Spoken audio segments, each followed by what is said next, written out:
심지어 잠들기 전 침대 위에서조차 바른 자세를 유지하고 있었습니다. 대단한 정신력이다 라는 말을 하시는 분들이 있는데,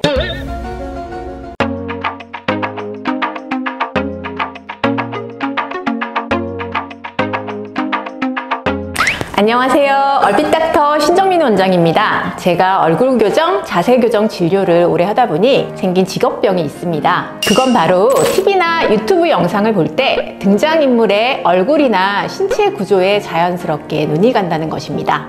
얼굴 비대칭, 아데노이드 얼굴을 살피면서 건강적인 문제를 예측하기도 하고, 골반 위치나 어깨 모양 차이, 걸음걸이 패턴 등을 보고 구조 불균형 문제를 살피고 있는 건데요. 많은 연예인들의 자세 습관에 점수를 매기자면 후한 점수를 주고 싶은 분들을 찾기 쉽지 않습니다. 저 배우 얼굴 비대칭을 고치면 너무 이쁠 것 같은데, 아니면 거북목 교정만 해도 이미지가 확 변할 텐데, 이런 생각들을 많이 하게 됩니다. 그런데 트와이스 쯔위 씨는 놀랍게도 그녀가 등장하는 거의 모든 영상에서 한결같이 꼿꼿하게 바른 자세를 유지하고 있더라고요. 심지어 잠들기 전 침대 위에서조차 바른 자세를 유지하고 있었습니다. 대단한 정신력이다 라는 말을 하시는 분들이 있는데, 사실 습관이 되면 정신력이 아니라 자연스럽게 저런 자세를 취할 수 있게 됩니다. 쯔위 씨의 경우 어렸을 때부터 바른 자세를 유지하도록 교육을 받았다고 하니까 그녀는 전혀 에너지를 쓰지 않고도 자세를 취하는 것이 가능할 것입니다. 대표적으로 바른 자세를 만들어줄 수 있는 운동은 어떤 것들이 있나요? 대부분 분들이 제가 말씀을 드리지 않아도 많이 그 운동의 이미지가 떠오르실 것 같은데요. 뭐 요가, 필라테스, 발레, 뭐 이런 운동들이 대표적인 운동이라고 볼 수 있을 것 같아요. 원장님께서도 필라테스를... 네, 필라테스를 오래 했었는데 지금은 안 하고 있습니다. 강소라 씨의 경우 나쁜 자세 연예인에서 바른 자세 연예인 대표로 환골탈태한 분이신데요. 원래는 거북목이 굉장히 심해서 나쁜 자세를 가진 여자 연예인 하면 항상 거론되는 분이셨죠. 그런데 본인의 구조적 문제를 인지하고 발레를 통해 교정을 했다고 합니다. 사진을 보면 정말 다른 분 같아 보입니다. 이제 여름이 지나고 4kg 정도 몸무게가 증가했는데요. 진짜? 예, 정말입니다.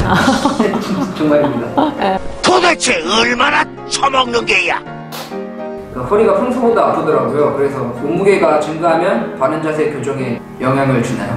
몸무게가 증가하면 실제로 이제 허리가 만약에 허리 근육이 약했다. 멈춰! 허리 이제 구조가 뭔가 이제 무너져 있던 사람이라고 하면 몸무게가 느는 것만으로 실제로 그 몸의 이제 무게 하중을 버텨야 되잖아요. 근데 버틸 때 항상 약해져 있는 구조에서 문제가 생길 가능성이 되게 커요. 그래서 이제 만약에 허리가 평소에 좀 안 좋았다. 그런데 사실 살이 찐다고 하는 게 운동량이 되게 부족했을 가능성도 큰 거고, 뭐 근육량이 줄었을 가능성도 있는 거죠. 그러니까 여러 가지 요인이 관여를 하지만 이제 인체 역학구조상 봤을 때는 구조가 약한 부위에서 이 인체에 늘어난 무게하중을 견디려고 하다 보니 이제 이렇게 부하가 걸리고 그런 부분에서 이제 통증이 생길 수 있다라고 그렇게 말씀드려도 될 것 같아요. 소녀시대 서현 씨도 바른 자세를 가진 연예인 중 한 분입니다. 허리를 곧게 펴고 턱을 당기면서 정면을 응시하는 바른 자세의 정석이죠. 바른 자세를 한결같이 유지할 수 있다면 그 사람의 이미지를 고급스럽게 만들 수 있으며 강단 있는 사람으로 보이도록 합니다. 결국 바른 자세 습관은 건강을 지키기 위한 최고의 방법일 뿐 아니라 바른 인상을 남기기 위한 처세술이 될 수 있을 것입니다.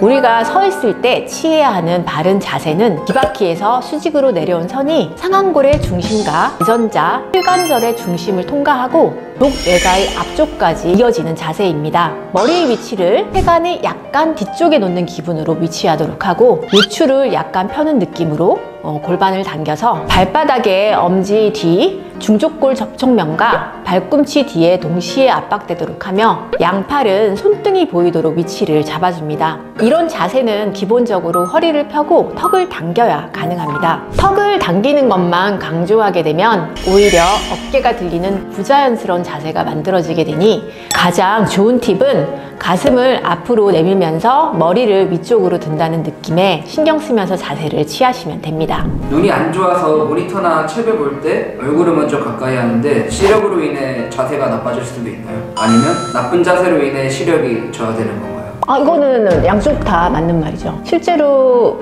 이제 시력이 나쁘다 보니 책을 가까이 보기 위해서 고개를 계속 숙여서 보게 된다든지, 그쵸? 이렇게 되면은 이제 보기 위해서 반복적으로 취하던 자세가 굉장히 자세 습관을 이제 무너뜨리는 상황이 될 수도 있는 거고, 뭐 자세가 실제로 나쁘다 보면 우리가 왜 그 눈의 건강을 지키기 위해서 책을 볼 수 있는 거리가 있잖아요. 그 거리에서 너무 근접하게 되면 실제로 시력이 또 나빠질 수 있을 것 같거든요. 다 영향을 주고 받아요. 사실 이제 눈도 건강해야지 자세도 바른 자세를 잡을 수 있는 거고, 그래서 좀 이제 다들 건강하셔야죠. 자세 습관을 바꿀 때 처음에는 의지를 갖고 바른 자세를 취하려고 노력하는 것이 필요합니다. 거기에 더해 나쁜 자세 문제를 제대로 해결하기 위해 필요적 자극, 운동적 자극을 함께 줄 수 있다면 더 좋은 효과를 볼 수 있겠습니다. 이미 구조적으로 단축된 근육과 굳은 인대로 인해 고착화된 자세가 쉽게 바뀌지 않기 때문입니다. 심지어 자세를 잡으려고 하면 심각한 통증이 발생할 수도 있습니다. 근육이 이완되고 좌우 편차로 축이 무너진 턱관절을 바로잡고 틀어져 있던 경추가 제자리를 찾게 되면 어렵지 않게 바른 자세를 취할 수 있게 될 것입니다. 자신이 어떤 몸짓을 많이 취하시는지 관찰해 보신 적 있으신가요? 오늘은 어떤 자세로 하루 종일 시간을 보내셨나요? 반복적으로 취하는 몸짓이 자세를 만들고 이 자세가 내 몸의 구조를 결정합니다. 이상 여러분의 바른 얼굴을 찾아 건강을 드리는 얼핏 닥터 신정민 원장이었습니다.